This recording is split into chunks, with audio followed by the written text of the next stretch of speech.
AP exclusive. Under Notre Dame Cathedral, a dig of the century unearths 1,700 years of history. Add AP News as your preferred source to see more of our stories on Google. Add AP News on Google. Add AP News as your preferred source to see more of our stories on Google. Share Paris app. Wilting in the summer sun, a line of tourists waits to climb Notre Dame Cathedral and meet its gargoyles. 4 meters 13 feet beneath them, a team of archaeologists is digging the other way, straight down and back in time, to Roman Paris 2,000 years ago. In 2019, fire brought Notre Dame's spire crashing down as the world watched. The cathedral was rebuilt and reopened in late 2024, and now Paris wants to soften the hot, bare square in front of it with trees and shade. But in a city this old, the soil cannot be turned until what lies beneath it is excavated, in case it is damaged during works. So a slice of Notre Dame's forecourt has become an excavation site, an open pit ringed by barriers and crossed by a wooden walkway, a few steps from the lineup. A modern Da Vinci Code. French media have dubbed it the dig of the century. It's a rare opportunity for us to work on something that's tangibly going to make a difference to the history of Paris, Lucy Altenberg, a conservator with the Paris Archaeology Unit, told the Associated Press. Among the hundreds of objects already found, a 4th century coin stamped with the face of the Emperor Constantine, and shards of medieval pottery painted on the inside with marks no expert has yet deciphered, like a modern Da Vinci Code. It makes Notre Dame feel alive again, said Emily Carter, 34, a tourist from Manchester waiting in line with her 2 children. You come to see the cathedral, then realize there's another city under your feet. That's almost more moving. The first traces appear 50 centimeters 20 inches down, 4 meters 13 feet lower. The team is still pulling up the past. Some days they fill 15 crates from ground that has lain untouched for decades. Read more. Ancient cities have archaeologists monitoring digs. This is the bargain in every old city. The past is not in a museum down the street.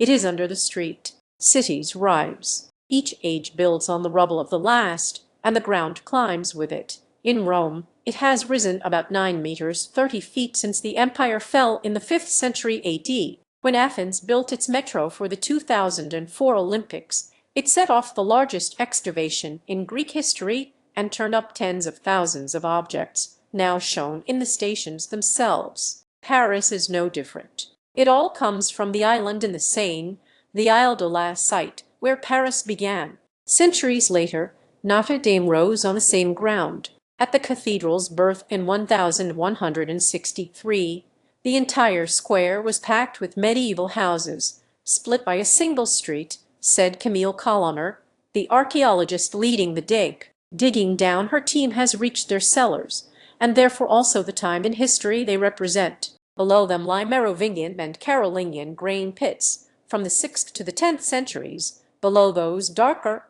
and deeper still, a dense Roman quarter from the 4th and 5th centuries. 20 centuries are stacked in 4 meters 13 feet of earth, or about the height of 2.5 Napoleon Bonapartes standing on top of one another. Here you can see the layers. Medieval Paris, Roman Paris, maybe even before that, said Yasmine Ben Ali, 22, an archaeology student watching from behind the barriers. It makes the city feel less like a postcard and more like something still being discovered. Coins, ceramics, and mysterious markings. The richest finds here come from the foulest place.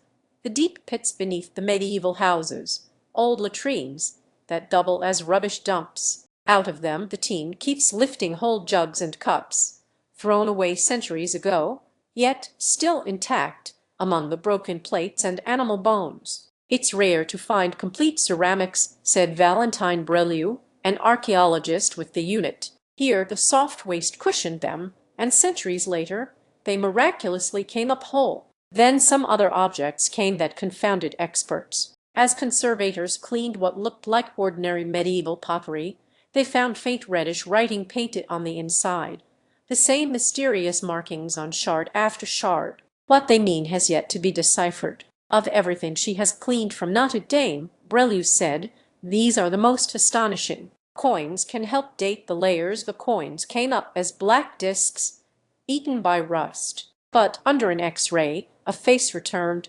It was Constantine, the Roman emperor who ruled in the early 300s AD. Such objects also can be invaluable in giving us the date of the underground layer, Altenburg said. The Roman finds are the ones the archaeologists value most, the deepest, oldest, and least understood. In Roman times, the town was called Lutetia, and its center lay across the river, on the left bank. As the Roman Empire collapsed, people pulled back to the Isle de la Cite, where Notre Dame would later rise, and fortified the island with walls of stone taken from earlier buildings. Colliner's team found some proof, a Roman doorstep found in the dig, taken from a much bigger building, carried over, turned upside down, and laid in a row as paving. Paris houses thousands of finds in an archaeology center. Every find leaves the pit and travels north to the city's archaeology center, what Colliner calls a huge archaeological store, a treasure house of Paris. For archaeologists, the cathedral dig is a rare treat.